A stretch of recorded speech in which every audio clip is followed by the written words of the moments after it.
자, 이제 81장 마지막입니다. 장장 2년 정도 1장부터 읽어서 이제 마지막에 도달했네요. 81장은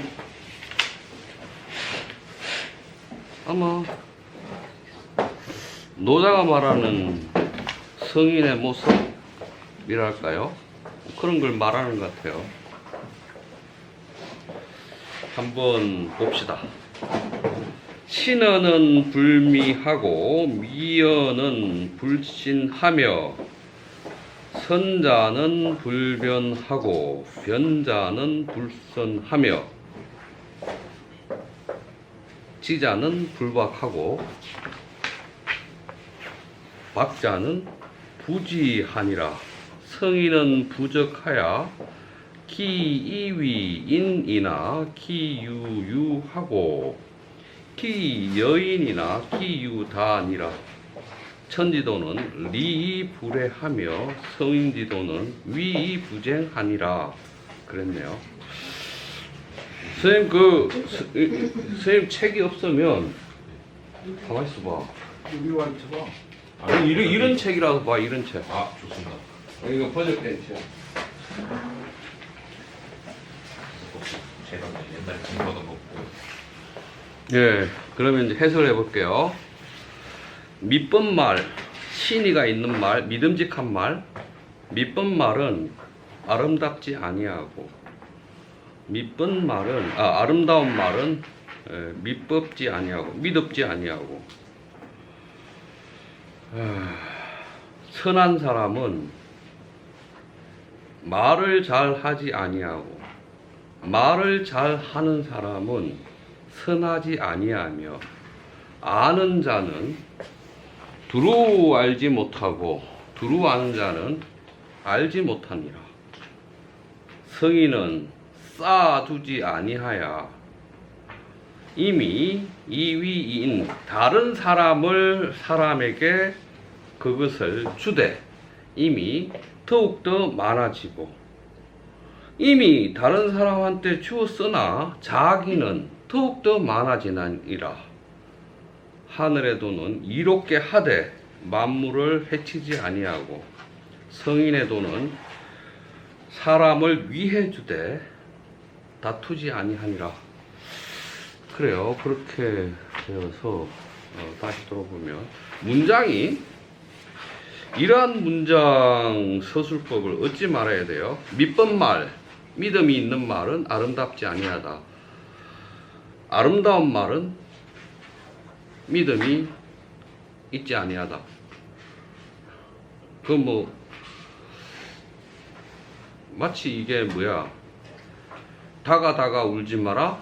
네가 울면 날이 새고 날이 새면 나 죽는다.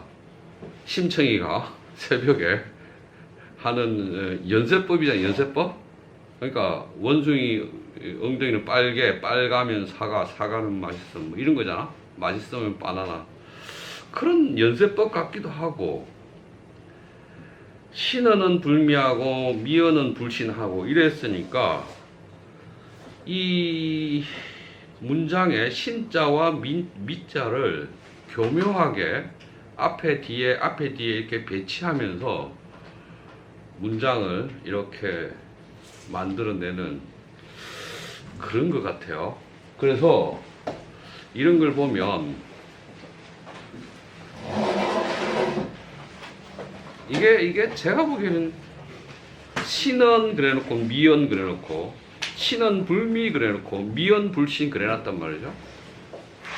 그럼 이러한 방식의 글쓰기나 말하기 방식이라는 게 어떻게 보면 좋을까요? 이거는 그 문장 자체, 그러니까 신은 불미 미연 불신, 이 문장 자체를 놓고 보면 서로 X자로 글자를 바꾸면 이 문장이 성립되잖아요. 이렇게 되잖아요. 그죠?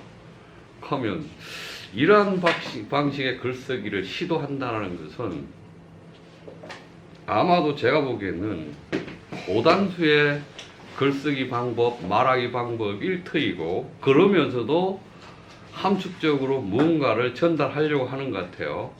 그래서 믿번 말, 믿음이 가는 말은 아름답지 아니하고 아름다운 말은 믿음이 가지 않아요. 이렇게 해놓고 선자, 착한 사람 또는 선한 사람은 불변, 말을 교묘히 하지 않아요. 변자, 말을 잘하고 교묘히 하는 사람은 선하지 아니해요. 지자, 아는 사람은 박식하지 않아요. 박식한 자는 알지 못해요. 이것도 비슷하죠, 문장 구조가. 자, 이렇게 했어요. 그러면 이제 생각해 봅시다. 이런 방식으로 문장을 이렇게 얘기해서 함축하는 바. 근데 의미상으로는 또 모순이 또 일어나지는 않죠. 그래서 함축하는 바가 뭘까? 일단 그래놓고 여기까지를 이렇게 해놓고 생각을 해보면 왕필의 주석이 재밌어요. 실은 불미에다가 실, 제, 질 그러고요. 위원 불신에는 본, 제바 그랬어요.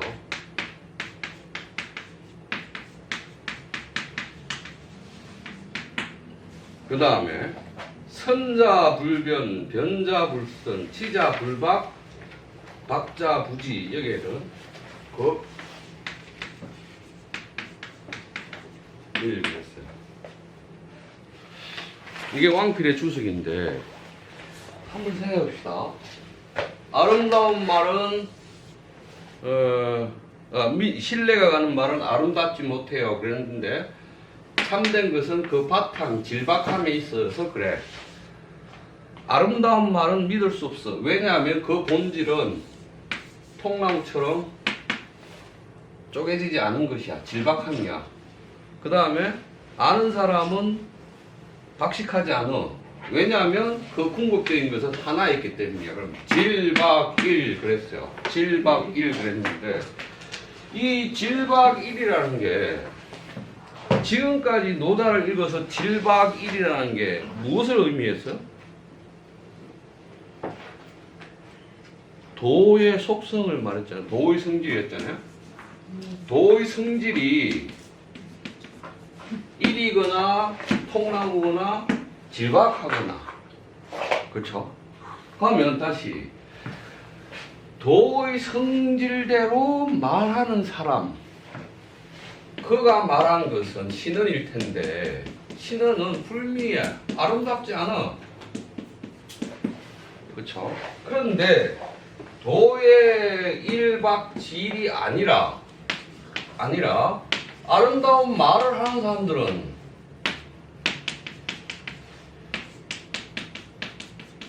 신뢰할 수 없어. 그쵸? 그 다음에 또 뭐라고 그랬냐면 선자는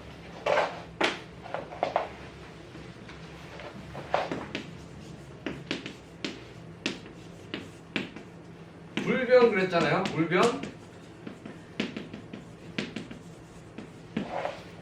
그런데 변자는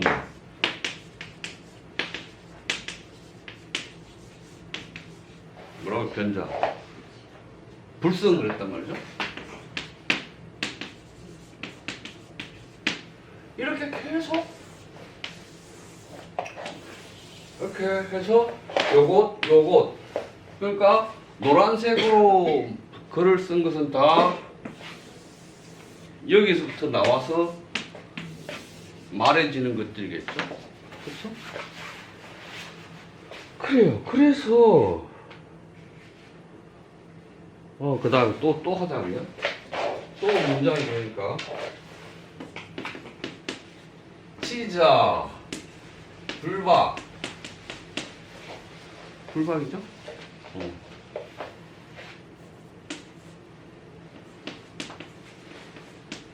그 다음에 박자 부지.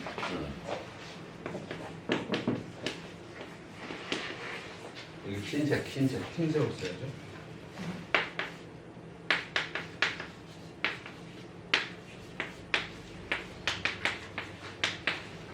여기도 그렇잖아요. 그래서 어쨌든 도를 체현하고 있거나 도를 간직하는 사람들의 말들이나 또는 서남이나 또는 그의 알미라는 것은 우리가 알고 있는 일상적으로 이러이러한 것들과 대비적으로 이렇다. 그러면 이렇게 되려면 이 사람은 도의 성질들을 가지고 있는 사람이야겠죠? 그렇죠? 그래서 여기서 뒤에 나오는 성인이 이러한 방식의 말하기나 행위, 알에 대해서 가지고 있는 것을 성인은 연결을 성인으로 해요. 성인은 부적 쌓아주지 아니해요. 이미 다른 사람을 위할 뿐인데도 자기는 더욱더 많아져요. 이미 다른 사람에게 주었는데도 자기는 더 많아져요. 천지도는 만물을 이롭게 하고 해롭게 하지 않아요. 성인의 도는 만물을 위해 주지 그들과 다투지 아니에요. 요렇게 이제 문장이 이어지는 거예요. 그러면 이제 여기서 보죠. 박자 부진이라 성인 부적 거기서 보죠. 무사 자유하고 유선 시여하고 인물이 그랬어요. 사사로운 자기가 없어서 자기의 소유될 것, 사사롭게 자기가 소유한 바가 없어서 오직 잘 시여지 타인 또는 만인에게 주고 인물이 타인 또는 만물에게 맡겨둘 뿐이다 그랬어요. 그래서 이렇게 되는 조건이 이렇게 하는 조건이 그랬네요. 무사자유 자기가 간직할 사사로이 자기가 간직하는 게 없고 또 남에게 주어 여죠 여지해요 하고 또 인물 맡겨 만물에게 맡길 뿐이야. 만물 자기 사사로이 자기 소유가 없고 만물 또는 나머지 사람들한테 다 주어버리고 나머지 사람에게 맡겨 놓으니까 그래서 다른 사람을 이해해 줬는데 자기가 더 많이 소유하게 되고 다른 사람한테 주었는데 자기가 더 많아졌어. 그래서 물소존 만물이 그 성인을 존귀하게 하고 물속이 만물이 거기에 귀착해요. 이게 이제 성인이야. 그래서 이 성인들은 이러한 조건들을 갖추고 있으면 도를 체현해서 이렇게 돼버리면 그의 말이 신뢰가 되고 그의 선함이 되고 그의 알미라는 것은 이러이러 조건으로 형성이 될 거야 라고 말한 거잖아요. 핵심은 그렇죠. 무사자유 사사로이 자기가 소유한 바가 없어. 그래서 만물한테 주었어. 만물한테 맡겼어. 인물이죠. 그럼 인물이라는 것은 맡기는 거잖아요. 타자에게 맡기는 거잖아요. 그러면 순, 물, 인, 물, 이, 자연.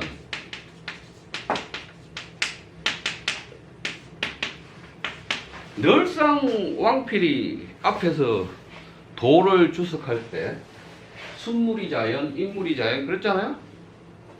이 말이 다른 말로는 인물이잖아요. 그냥 사물에 맡기는 거죠. 그럼 이제 내가 없는 거죠. 내가 없는 것이기 때문에 이렇게 되면 이 물들 만물의 저절로 그러함을 따를 거예요. 만물의 저절로 그러함을 따라 할 거예요. 만물의 저절로 하는 따라요. 성인은. 그러니까 여기서 주어는 성인이겠죠. 성인은 순, 물이 자연. 만물의 저절로 그러함을 따를 뿐이에요. 성인은 만물의 그러함에 인할 뿐이에요. 그대로 따라할 뿐이에요. 그죠? 그 인물이죠. 그 인물이니까 그렇게 되면 이렇게 하는 것이 사실은 1이거나 박이거나 아까 뭐였어요? 질박함이거나 이러한 도의 성질을 체현하면 이렇게 될 것이고 성인의 말은 이럴 것이고 성인의 행위는 이럴 것이고 성인의 삶은 이럴 것이다 라고 얘기했죠. 그러니까 이 결과로 뭐라고 했어요? 물 소존 물 소귀 그렇죠? 만물이 성인을 존귀하고 만물이 성인에게 기착하게 됐죠. 그래서 이것은 무엇을 체현했냐 하면 천지도를 체현했는데 천지도는 만물을 이롭게 하지 해치지 아니한다. 성인의 도는 만물을 이해주지 다투지 아니한다 라는 것에 기착하죠. 그래서 왕필해 주신 동상생흥지지 천지도는 움직여서 항상 낳고 이루어주는 것이다. 그 다음에 성인의 도는 수운천지리하야 불상사라 하늘의 이로움을 따라서 더불어 다른 만물과 서로 해치지 아니한다라고 얘기했어요. 그러니까 이게 최종적인 노자의 결론이라고 한다면 성인은 도를 체화해서 도와 일체가 된 사람이라면 그는 이럴 것이다 라고 말한 것이죠. 그래서 여기에 대해서 여길보 송나라 시대 때 여길보라는 사람이 이 문장의 내용을 이렇게 해석했어요. 성인 여도 합일 하야 후 하적 지유제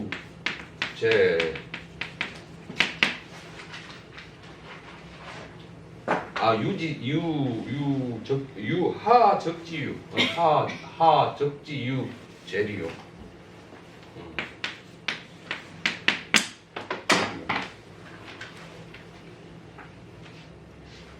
유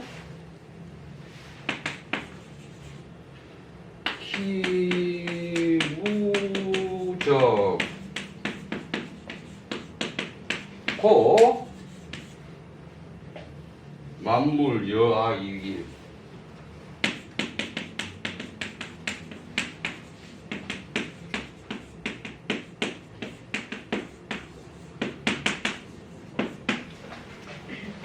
오직 그가 쌓아서 간직한 것이 없기 때문에 만물과 더불어 자기가 하나가 되었어.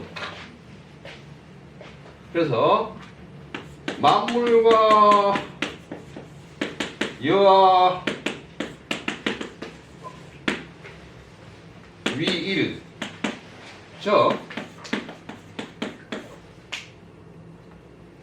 지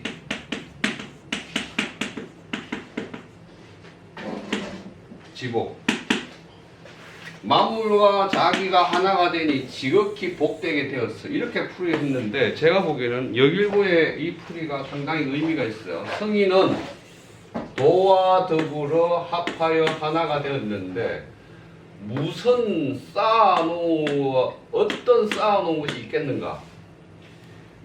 성인이 쌓아놓은 것이 없기 때문에 만물과 자기가 하나가 되었어. 만물과 자기가 하나가 되니 지극히 복돼. 이렇게 해석했단 말이죠. 그러면 지금 성인이 만물과 하나가 된다라는 말은 그 전제 조건이 무사여겠죠? 무사가 전제 조건일 것이고 이 무사기 때문에 아까 뭐라고 그랬어요? 무사자유 그랬잖아요. 무사자유. 무사자유. 사사로이 자기가 간직한 게 없어. 사사로이 자기가 간직할 게 없어. 없어서 그냥 계속 사람들에게 주죠. 사람들한테 주고 사람들을 위해 주고 하는데 자꾸 자기는 많아지고 자꾸 자기가 갖게 돼. 그게 어떤 경우가 이런 경우예요?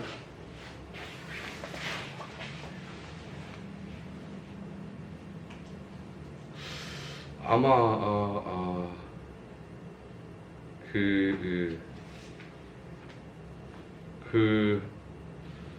한나라 말기에 태평경이라는 도교 경전이 있는데 그 경전에 뭐라고 말하냐면 천자란 하늘과 땅과 사람의 기운이 모아서 재물이 만들어지는데 그 재물을 맡겨놓은 사람이 천자다. 하늘과 땅과 사람이. 그래서 천자의 창고에 있는 재물은 모든 사람의 것이다. 그는 맡겨놓은 사람이고 그래서 누구나 다 그것을 가져가서 쓸 수가 있다라고 말해요. 근데 그 청구영언이라고 조선시대에 한문, 수필, 소설 뭐 이런 것들을 쭉 모아놓은 책에 보면 그 도적대가 산적대가 그 낙동강 경상도 낙동강 부잣집에 재산을 털어가요. 재산을 털어가는데 아주 신출귀몰하죠. 관찰을 해요. 아주 그 부잣집을 관찰을 해서 부잣집의 할아버지가 집이 이렇게 있으면 그 집을 둘러싸고 노비들이 계속 1중, 2중, 3중, 4중 집을 지어서 그 집을 보호하는 거예요. 그 집에서 일하고. 근데 이 부자 노인네가 가장 사랑하는 게 손주. 어린 손주, 3살, 4살 된 손주. 3살, 4살은 아니고 한 2살쯤 되는 손주.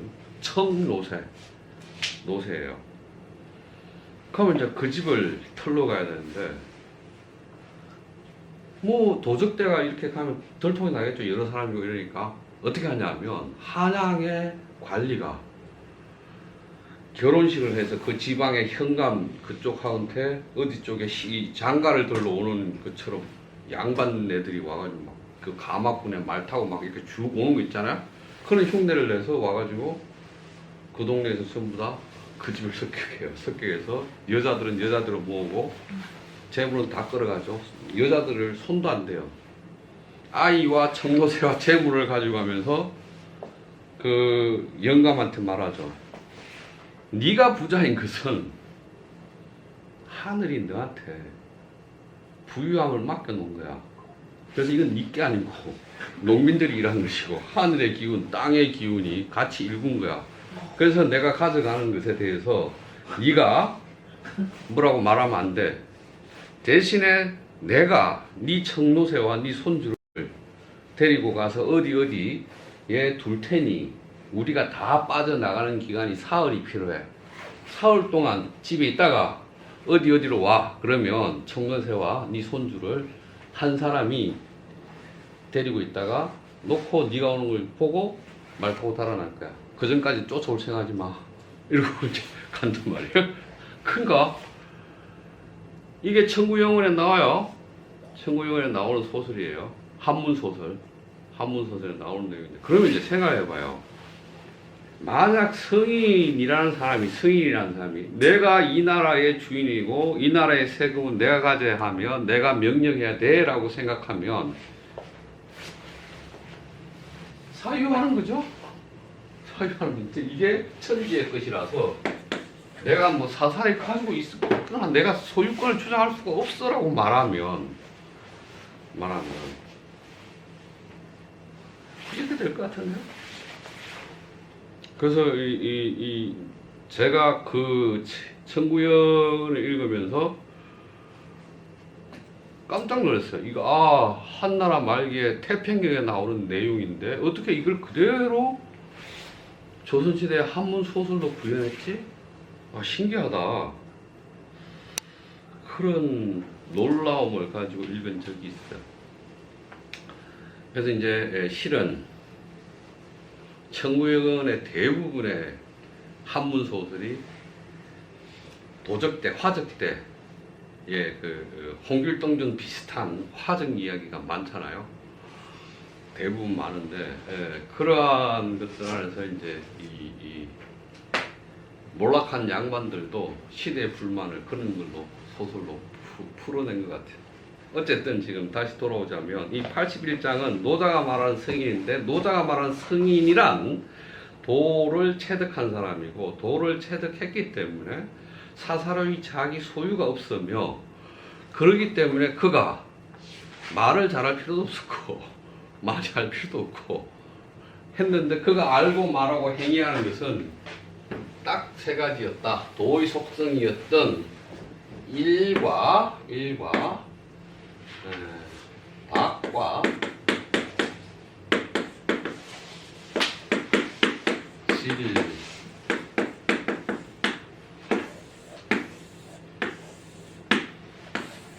이게 도의 속성이고 도의 성질이고, 이 도의 성질을 재현해서 성인. 그래서 이 성인은 말도 잘못하고 아는 것도 뭐 그렇고 다른 사람과 같이 공유하는 것을 한다. 근데 이것은 천지도를 본받은 것이다. 이렇게 이제 얘기하면 되겠네요. 자, 81장 다 했어요. 질문 있으면 하시고요. 끝에가 마음에 들어요. 어떻게? 뭐가? 안 싸운다니까. 처음에 내가 싸워서 노자를 읽기 시작했는데 안 싸우는 걸로 끝나는데 싸워봤어요? 안 싸워요. 그래, 우리 수빈이 엄마는 수빈이하고의 문제점 때문에 노자를 공부하러 왔잖아. 네. 딸내미하고 나하고가 굉장히 서먹하고 뭐 사이가 티격태격되고 뭐 맨날 싸워요. 근데 이제 안 싸우잖아. 안 싸워요. 그거 봐, 노자는 안 싸우게 만든다니까. 내가 보기에는 수빈이가 나한테 굉장히 고마워해야 돼. 엄마를 바꾸었으니까.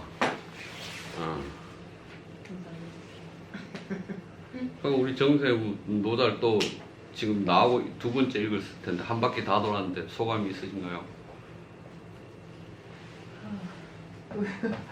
이제 조금 알 것 같아요. 그 다음에 이제 교수님 말씀하시는 게 이제 좀 자연스럽게 들리고. 네. 그래요. 조 선생님 소감. 저는 도덕경의 내용이 이런 거구나. 뭐 전체적으로 잘은 모르지만 지금까지 풀어주신 거 그런 것들이 이런 내용이 수록되어 있는 거구나 라는 정도고요. 그리고 이제 여기 읽으면서 그 답독기서하고 그죠? 성인 상선 약수 그 글귀가 가장 좀 기억에 남거든요. 뭐 내용은 아직까지도 잘 모르지만 그렇습니다. 우리 방 선생은 저는 빠져가지고. 근데 오늘 마지막 수업은 저는 사실 별로 기대 안 했는데 항상 수업에 보면 이렇게 어떤 답을 내려주거나 뭐 이렇다라고 말하지 않는 것 같은데 오늘은 왠지 이렇게 정리를 싹 해주는 느낌이 들어서 그래? 그간에 이렇게 뭔가 이렇게 약간 모호했던 우리 도에 대한 얘기 막 이런 것들을 조금 이렇게 정리를 약간 해주는 느낌? 아직 뭐 가야 뭐 너무 많지만 일부 조금 이런 건가? 라는 약간 느낌이 들었어요. 우리 교장 선생님은 아니 뭐 공부를 너무 건성으로 해가지고 원래 그래야 돼요. 노자는 건성으로 해가지고 완전히 불량 학생이 같습니다. 복습도 안 하고. 원래 불량이어야 합니다. 양호라는 것을 정해놓으면 노자가 아니잖아요. 이렇게 물처럼 이거 뭐야 이거 통나무처럼 이렇게 살아야 되겠다.